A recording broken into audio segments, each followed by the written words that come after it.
안녕하십니까. 내외방송 뉴스를 시작하겠습니다. 윤석열 후보가 국민의힘 대선 후보로 당선되며 본격적인 여야 대선 경쟁에 시작됐습니다.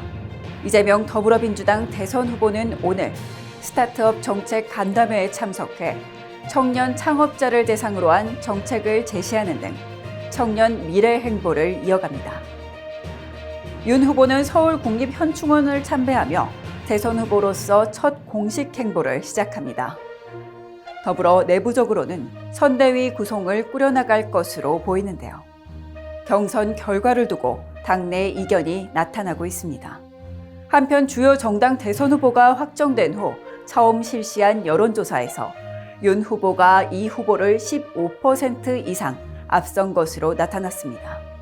한국의 향후 5년간 경제규모 대비 국가채무 증가 속도가 선진국 중 가장 빠를 것이라는 예측이 나왔습니다.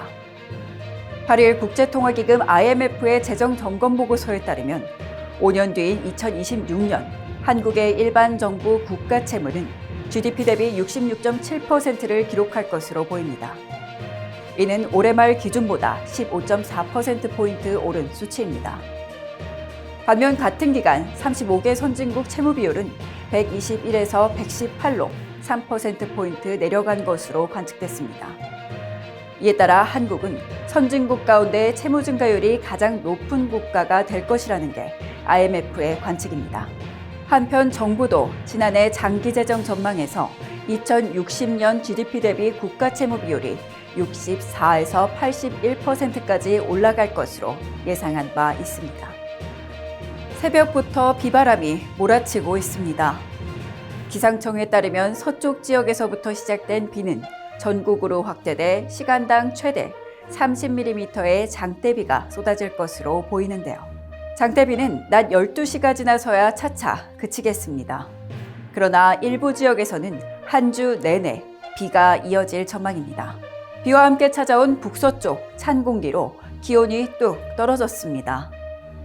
이날 낮 기온은 전날보다 10도 가까이 낮아지면서 11도에서 19도를 기록했고 내일은 2도까지 떨어질 것으로 보입니다. 이번 주 비가 내리는 날이 대부분을 차지하면서 다음 주부터는 본격적인 강추위가 시작될 예정입니다. 주요 정당 대선 후보가 확정되면서 대한민국의 차기 지도자에 대한 윤곽도 점점 가시화되고 있습니다.